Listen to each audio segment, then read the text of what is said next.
Mapema Jumamosi ya wiki iliyopita, mzozo wa Marekani na Venezuela ulipamba moto baada ya kukamatwa kwa rais wa Venezuela Nicolas Maduro na mkewe, wakituhumiwa kwa kuingiza madawa ya kulevya aina ya cocaine nchini Marekani. Hali hii kwa kiasi kikubwa imetikisa ulimwengu na kuacha maswali mengi kwa walimwengu wakijiuliza, je, Trump anataka kuwa mkoloni nchini Venezuela au kushikiliwa kwa Maduro kuna maanisha nini?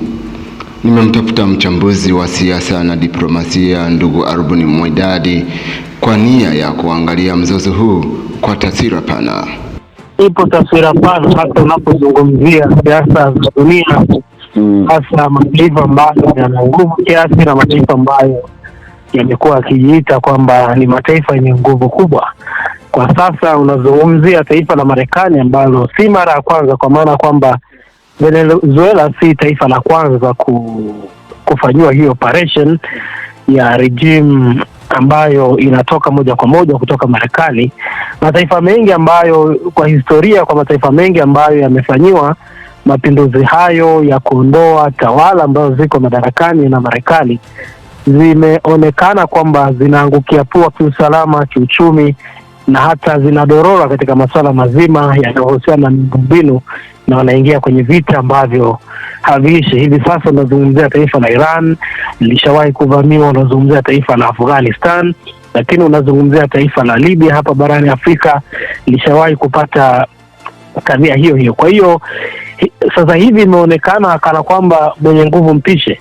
Kwa hiyo swali kubwa hapa ni kwamba who is next, kwamba nani anayefuata baada ya haya, kwa sababu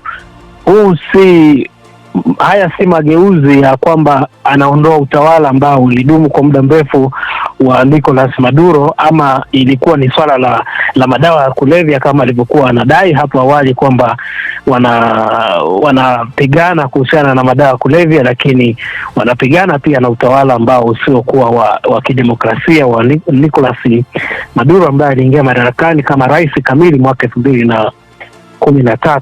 Kwa hivi ni vita vya nani ambaye yupo na kwa kiasi gani tuna mahusiano naye. Ilivyokuwa inaonekana ni kwamba Marekani haikuwa na mahusiano mazuri na Venezuela, kwa sababu Venezuela ni mwanachama wa BRICS, ule mkondo ambao unapinga G20, G10 na G nyingine, ama yale mataifa ambayo ya kimagharibi, unazungumzia Ulaya na Marekani, ambayo yanaonekana kwamba yana nguvu. Kwa hiyo la kwanza ni hilo, kwamba hivi ni vita vya uhusiano wa kidiplomasia kati ya Marekani na Venezuela, hasa unapozungumzia kwenye mataifa yenye nguvu zaidi ya kiuchumi. Wao walikuwa ni washirika wa BRICS ambayo ina Urusi ambao pia ni hasimu wake. Hilo la kwanza. Lakini jambo la pili ni vita ya kibiashara. Inavyoonekana ni kwamba hivi karibuni China alivunja, kuna vita vikali kati ya China na Marekani, vita vya kibiashara. Ndio maana hata umesikia ya Marekani ikiongeza tozo za bidhaa kutoka China ambazo zinaingia Marekani. Kwa hiyo ilifikia wakati China anatafuta washirika wengine wa kibiashara, na ndipo walipofika huko kwa Venezuela na mataifa mengine ya Amerika ya Kusini kufanya biashara, hasa biashara ya nafaka hizi, ama wanaita maharage, tunaweza kuita maharage kwa huku kwetu, lakini kuna biashara ya bidhaa kama hizo za vyakula ambazo huwa zinapatikana katika mataifa hayo, ama mataifa hayo huwa yanahitaji biashara ya namna hiyo. Kwa hiyo kutokana na hivyo, China alitafuta mshirika mpya na mshirika mwingine, washirika wapya, na miongoni mwa washirika hao alikuwa ni Venezuela. Kwa hiyo ni alam, ama ni tahadhari kwa washirika ama waasi, ama tuseme mahasimu wa Marekani, kwamba tunaweza kufanya lolote, na hii ametafuta mshirika ama ametafuta mtu ambaye ni dhaifu zaidi, kwa sababu tunafahamu pia kwamba hana uhusiano pia na Brazil ambaye ndiye mshirika ambaye tunaweza kusema ni mshirika mkuu wa ile BRICS. Lakini pia alishatoa tahadhari pia kwa Argentina kwamba wamchague rais fulani, wasipomchagua watapata kadhia, watapata sanction, vikwazo hivyo vya kiuchumi pengine na misaada na vitu kama hivyo. Kwa hiyo inaonekana kwamba ni vita vya ambavyo si Venezuela tu, bali ni kwa wale mahasimu wa wa Marekani wanapewa ama wanapewa tahadhari kwamba tumefanya hili, kwa hiyo lolote lile linaweza kutokea, kwa sababu nguvu tunayo ya kufanya, na tukitaka tutaweza kufanya hivyo. Lakini vita nyingine ambayo inatajwa zaidi hapa ni vita ya rasilimali. Tunataja kwamba Venezuela ina rasilimali kubwa ya madini na mafuta. Kwa hiyo kama tulivyomsikia Donald Trump anasema kwamba Marekani itanufaika na rasilimali hizo, na wana Venezuela watanufaika yeye kama anayeongoza taifa hilo, kwa sababu tunaweza kusema kwamba ni kama Marekani sasa inaongoza Venezuela, kwamba yeye ndiye anakuwa na mamlaka kamili ya kusema kwamba rasilimali hizo tunaweza kuzitumia tunavyotaka kwa manufaa ya Marekani na kwa manufaa ya wana Venezuela. Kwa hiyo inaonekana kwamba hivi sio vita vya dikteta, bali ni vita ambavyo Marekani anatafuta mafuta, anatafuta madini, anatafuta rasilimali, kwa sababu tufahamu kwamba Marekani hivi karibuni imetumia fedha nyingi sana kusuluhisha mizozo mingi. Kwa hiyo ni kana kwamba wanatafuta kigezo kingine cha kutafuta uchumi. Kwa hiyo ni wapi Venezuela, na kwa sababu hatuna naye mahusiano mazuri, na wanaweza kumbambikiza kama ni dikteta, lakini washakuwa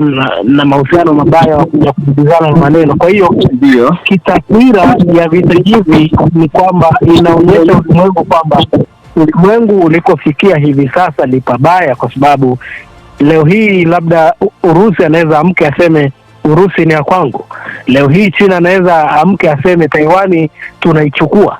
Au unasikia Marekani pengine amekuja Nigeria, kama alipotishia anaichukua Nigeria, anaweka chini uangalizi. Kwa hiyo ni tahadhari kwa ulimwengu kwamba sasa hivi dunia imegeuka na athari zitakuwa mbaya zaidi, na hasa wale ambao wanafurahi tutakuja kuona athari hizo baadaye, na ni kubwa panapofanyika mambo. Watu wengi wanakuwa wanajiuliza inakuwaje nchi huru inavamiwa na nchi fulani, alafu rais wa nchi ambaye anahozi vyombo vya usalama vingi, inakuwaje nchi jirani inakuja kuvamia nchi ambayo ipo huru kabisa na inajitegemea kwa kila kitu? Kiukweli ni kwamba hatuwezi kupinga kwamba Marekani ina nguvu ambayo ni nguvu ya kijeshi, ya kiintelijensia. Unapozungumzia masuala ya kiusalama, Marekani kwa hakika katika ulimwengu wa leo inayo nafasi kubwa, hasa pia masuala ya kiteknolojia. Kwa hiyo inaweza kufanya lolote, kwa sababu ina nguvu pia ya satellite. Inaweza kuwatumia watu ikawalipa, ikamfanya mpelelezi akaingia kwenye serikali, akapata cheo kwenye serikali kwa muda mrefu tu, na akawa raia wa pale, akalipwa na akaweza kupenyeza taarifa za chini kwa chini kwa namna gani serikali huwa inafanya mambo yake. Kwa hiyo inavyoonekana ni kwamba kuna mchezo ulishakuchezwa kwa muda mrefu, na pale ambapo walikuwa wanajibizana maneno, pengine Trump tayari alishajua kwamba ni wakati gani, wanasema timing, kwamba ni wakati gani atakuja kumuondosha Maduro na kwa nafasi gani, kwa sababu Venezuela ama Maduro alishajua kwamba siku yote atakuja kuvamiwa. Kwa hiyo alikuwa na ulinzi mkali.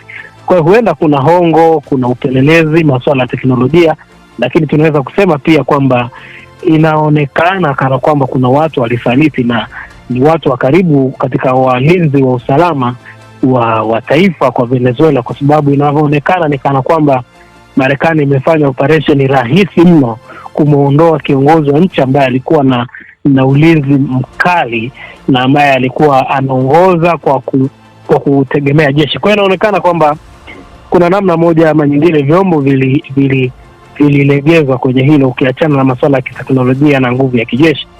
Lakini kisheria za kimataifa hili si sahihi. Tuweke hapa sahihi, tuweke clear kwamba kisheria ama kisera za kimataifa ni kwamba kila taifa huru lina mamlaka yake kamili na mipaka yake. Kwa hiyo taifa fulani haliruhusiwi kuingia kufanya shughuli zake za kijeshi kwenye hayo mataifa. Kwa hiyo hili ni kosa kubwa la kiusalama na hata kwenye hizo sheria za kimataifa. Na Rais Trump alinukuliwa akisema kwamba wataishikilia Venezuela kwa muda hadi watakapofanya itakapoingia serikali nyingine. Je, sheria za kimataifa haziwezi kumbana Donald Trump na kuwa kama anaanzisha ukoloni Venezuela? Kama nilivyotangulia kusema kwamba sasa hivi dunia sasa hivi ni kwamba mwenye nguvu mpishe. Marekani nani atakayemgusa? Kwa sababu ukizungumza chombo chenye mamlaka ya kuwajibisha mataifa ni Umoja wa Mataifa, lakini hauna nguvu hiyo ya kumwajibisha Marekani kwa namna yoyote ile.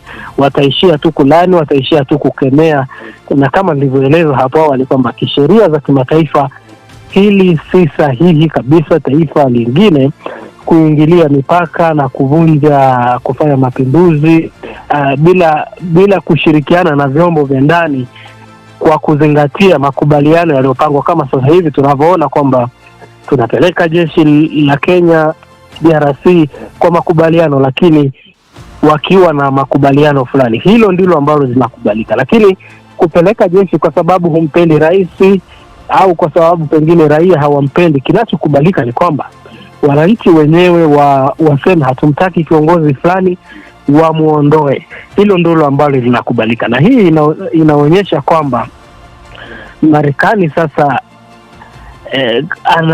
anatuma ujumbe, si vita kama nilivyoeleza awali, si vita tu ya Venezuela.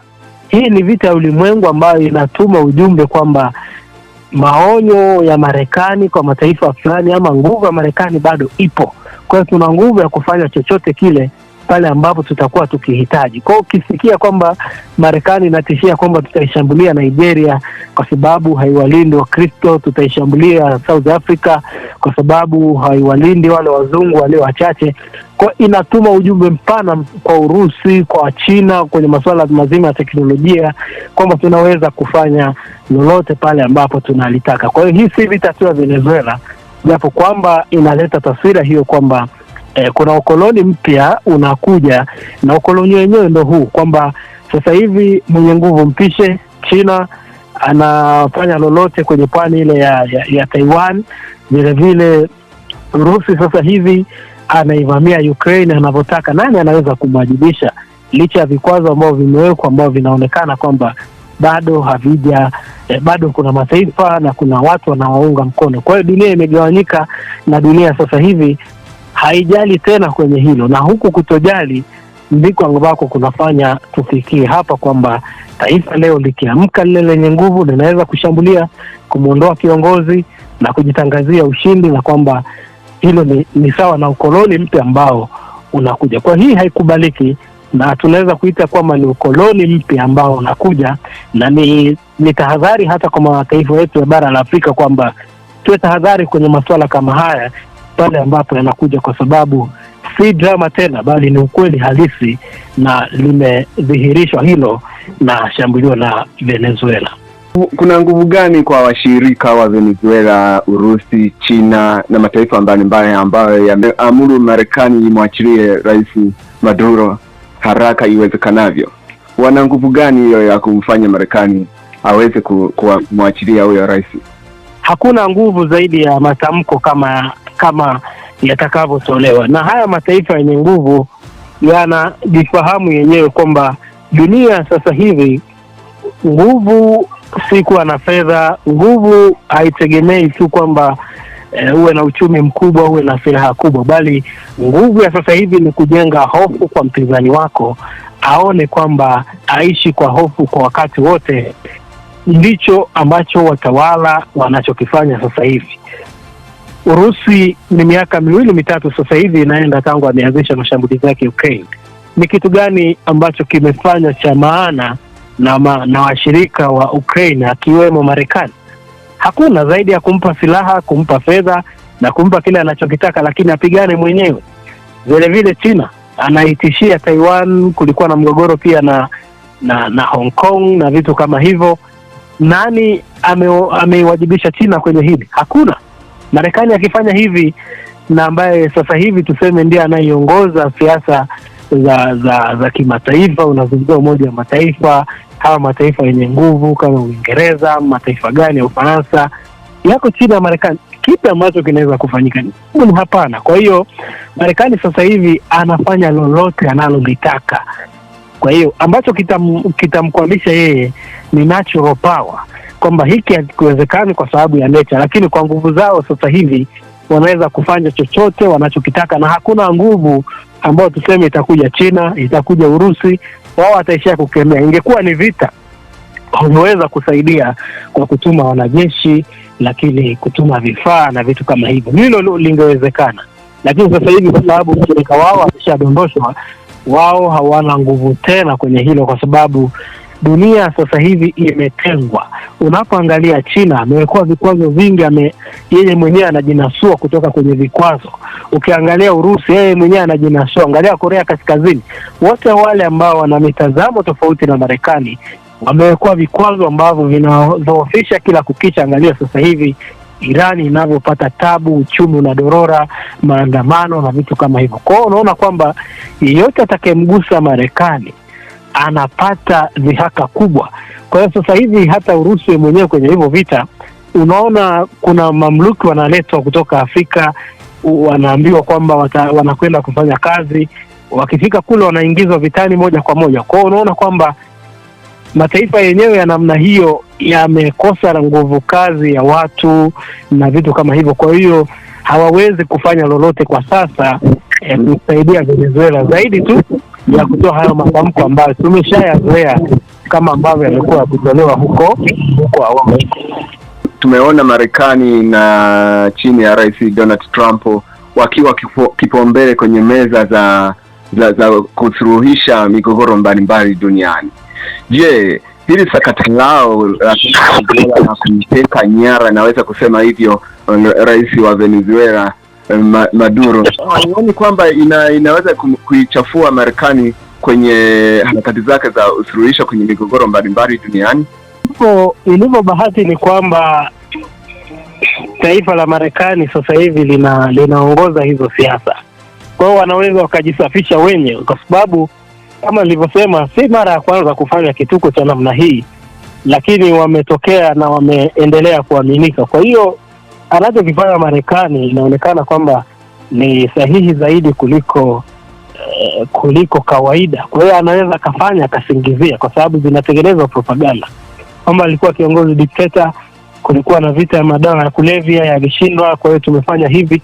Kwa hiyo hilo haliwezi kumharibia, lakini kwa siasa hizo ambazo zimetengenezwa kuiabudu Marekani, linaweza likaendelea. Lakini kwa upande wa wataalamu ama watu ambao wanadadisi mambo kwa kina, ambao si vibaraka wa Marekani na wanaangalia uhalisia, kwa hakika hilo linaichora Marekani kwamba si rafiki wa kudumu Marekani na si adui wa kudumu. Kwa hiyo Marekani kwenye taswira ya kimataifa, kwa sababu yeye ndo anaongoza hizo jumuiya ambazo zinamuita ama zinakusanya watu kusuluhisha, zinatoa miongozo hiyo, kwa huko watakuwa wamebaki salama. Lakini kwenye mioyo ya watu, hasa wadadisi wa mambo, kwa hakika hili limemtoa kabisa, hasa wengi wakisema kwamba kwenye ile tuzo ya amani ya Nobel ambayo alikuwa anataka apewe kabla ya kuondoka kwenye madaraka, kwa hakika kama hakutakuwa na unafiki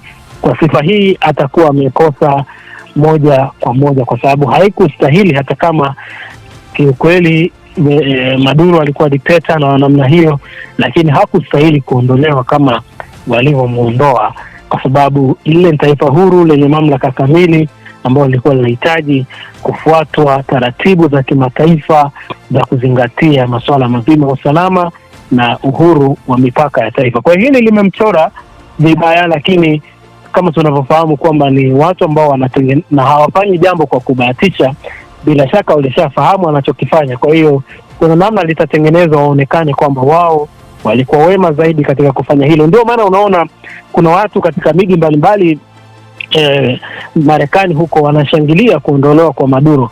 Inaonekana kana kwamba wamelipwa fedha ama hawajalipwa, lakini inaleta uhalali kwamba alichokifanya Marekani na hizi shangwe ni kwamba alikuwa sahihi. Na tahadhari hapa ni kwamba hakuna sehemu Marekani yashawahi kuingia kukabaki salama. Vile vile Libya walipomuua Gaddafi, watu walishangilia, lakini sasa hivi wanalia na kusaga meno kwa njaa, kwa tabu, vita visivyoisha, uchumi umedorora, hali mbaya ya kimaisha na vitu kama hivyo. Kadhalika Afghanistan aliondoka, lakini ameiacha Afghanistan ikiwa imetapanyika. Uvamizi wake Iran na maeneo mengine Mashariki mwa Kati na maeneo mengine. Kwa hiyo inaonekana kwamba hakuna usalama tena katika mikono hiyo ya Marekani, na kujisafisha kwake kutakuwa kwamba atatengeneza propaganda, lakini kiuhalisia ni kwamba amejiharibia kwa kiwango kikubwa. Kwa habari tulizozipata hivi punde, kuteuliwa kwa makamu wa rais Felix Rodriguez inaleta haueni kwenye nchi ya Venezuela, ama ndo wale watakuwa kwenye mbawa za Marekani? Lengo la Marekani ni kuhakikisha kwamba anakuwa kiongozi pale ambaye atakuwa ni kibaraka ambaye atafuata maslahi ya Marekani. Kwa hiyo huwezi kuona kiongozi atawekwa pale awe si kibaraka wa Marekani tena. Kwa hiyo kinachofanyika hapo ni kwamba anawekwa kiongozi shati, lakini orders, maelekezo yanatoka Marekani, na kama alivyosema Donald Trump kwamba wataongoza kwa kadri wao watakavyoona kwamba inafaa. Na sasa hivi ni kana kwamba sasa si kana kwamba, yani ni ukweli kwamba Venezuela iko chini ya mikono ya Marekani. Kwa hiyo chochote kile ambacho kinafanyika hasa kinachohusu uongozi, fahamu kwamba kina uhusiano moja kwa moja na Marekani. Anawekwa kiongozi ambaye atafuata matakwa ya Marekani, na hicho ndicho ndio sababu kubwa ya kuondolewa kwa Maduro, kwa sababu alikuwa si mfuasi wa Marekani, alikuwa haikubali sera za Marekani, alikuwa ni hasimu wa Marekani. Kwa hiyo wakaona eneo kama hili ambalo ni sehemu ya karibu kabisa na Marekani ni kumshambulia na kumuondoa kabisa ili asiwe kitisho kwa Marekani. Kwa hiyo hakuna afueni yoyote ile, hasa ya kimasuala ya kiusalama na ulinzi wa rasilimali za Venezuela kwa kiongozi atakayewekwa sasa hivi, atakayetangazwa na atakayekubalika kwa Marekani, bali itakuwa ni kwa maslahi ya Marekani kama ambavyo tukishuhudia huko awali. Tunaweza kuhitimisha kwa kusema dunia sasa inaelekea kwenye vita vya 4 vya dunia. Hilo linawezekana, lakini japo hawatasema kwamba ni vita rasmi, lakini vita vyenyewe ndio hivi kwamba sasa hivi dunia inakwenda kwa watu wenye nguvu kufanya lolote lile ambalo wanalitaka kwa watu dhaifu. Kwa hiyo ni tahadhari zaidi kwa viongozi wa dunia, kwa mahasimu wa Marekani, kwamba na mataifa mengine ambayo ni karibu, pengine Urusi, China, kwamba sasa hivi vita vinavyoendelea ni vita vya mwenye nguvu mpishe. Kwa hiyo vita vya 4 ndio hivyo sasa. Si tunaelekea tuko kwenye vita vya 4, kwa sababu dunia inakoelekea sasa hivi, dunia nzima inaelekea kutoweka kwenye vita. Kwa sababu ukiangalia bara la Asia sasa hivi kuna vita, ukiangalia bara la Ulaya kuna vita, sasa hivi vimehamia Amerika kuna vita, huku barani Afrika tushazoea kuna vita. Kwa hiyo ni kwa sababu tu kila sehemu wanapambana kivyao, lakini tuko katika vita vya 4 vya dunia, na isivyo bahati ni kwamba vita ambavyo vinapigana sasa hivi ni vya kutafuta rasilimali na kumnufaisha yule ambaye atakuwa na nguvu ya kumpiga mwenzie. Na hiyo ndio hatari zaidi, kwamba rasilimali sasa hivi zinasakwa kwa udi na uvumba na watu wenye nguvu, na ikifahamika sehemu ina rasilimali na sehemu hiyo ni dhaifu, kwa mwenye nguvu anaweza kuja kwa namna yoyote ile na akatawala kwa sasa hivi. Shukrani sana ndugu Albuni Mwidadi kwa kuungana nasi kwenye mjadala wa leo. Nashukuru sana. Na mtazamaji, huyo ni ndugu Albuni Mwidadi, mchambuzi wa siasa na diplomasia, ameungana nasi kwenye mjadala wetu ambao ulikuwa unaangazia mzozo wa Venezuela na Marekani. Hadi wakati mwingine, bye bye.